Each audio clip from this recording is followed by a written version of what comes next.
So hello guys, welcome to my video for today. So dito tayo ngayon sa may Ras Tanura. Dito sa Saudi Arabia, kung di ako magkamali sa Damam yata to, malapit sa Damam. So yan o, yan yung dagat dyan sa Ras Tanura. So naisipan namin pumunta dyan ng mga kasama ko sa Llanera family. So ayan sila, yan yun no, dami, medyo maraming tao din dyan sa may Ras Tanura na yan.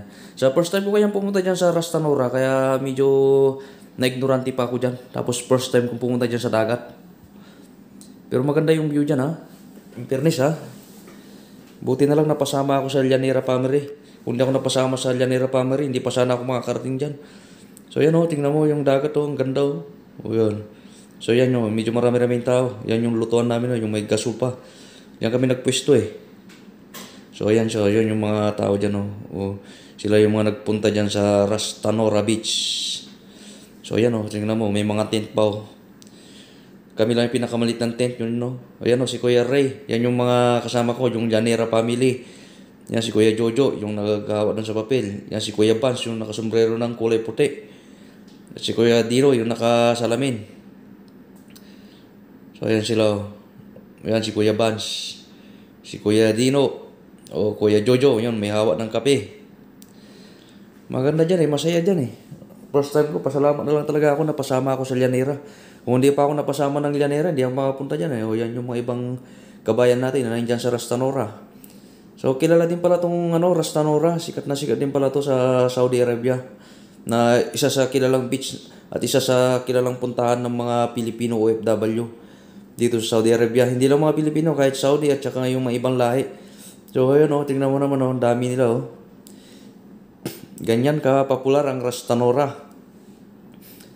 Medyo maaga pa kaya hindi pa nagsidatingan yung iba. Mamaya mas marami yan. Daratingan sila.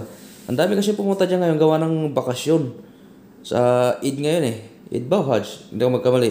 5 araw yung wala kaming pasok dito sa Saudi Arabia. Kaya yun, nakasama ako sa kanila. So yan o, tignan mo.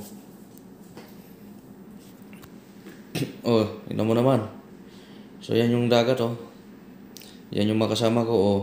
Sila yung mga nandun. Sila yung makikita mo. Napakasaya dito. Sarap nga rin maligo dyan eh. Hindi nga lang na video yung naligo kami dyan. Pero saka na siguro pag mag-video ko pag nakabili na ako ng GoPro na camera. Wow, social. So ayan o.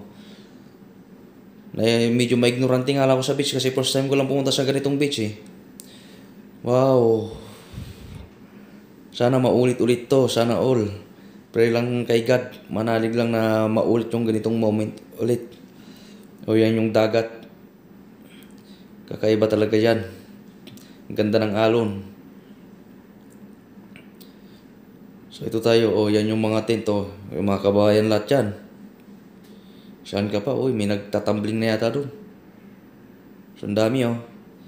Sobrang dami talaga ng mga kabayan natin na nandyan. Marami ka makakabanding dyan at makikilala. So ayan lang guys, hanggang yan lang yung video for today guys. Maraming salamat guys, hanggang sa aking susunod.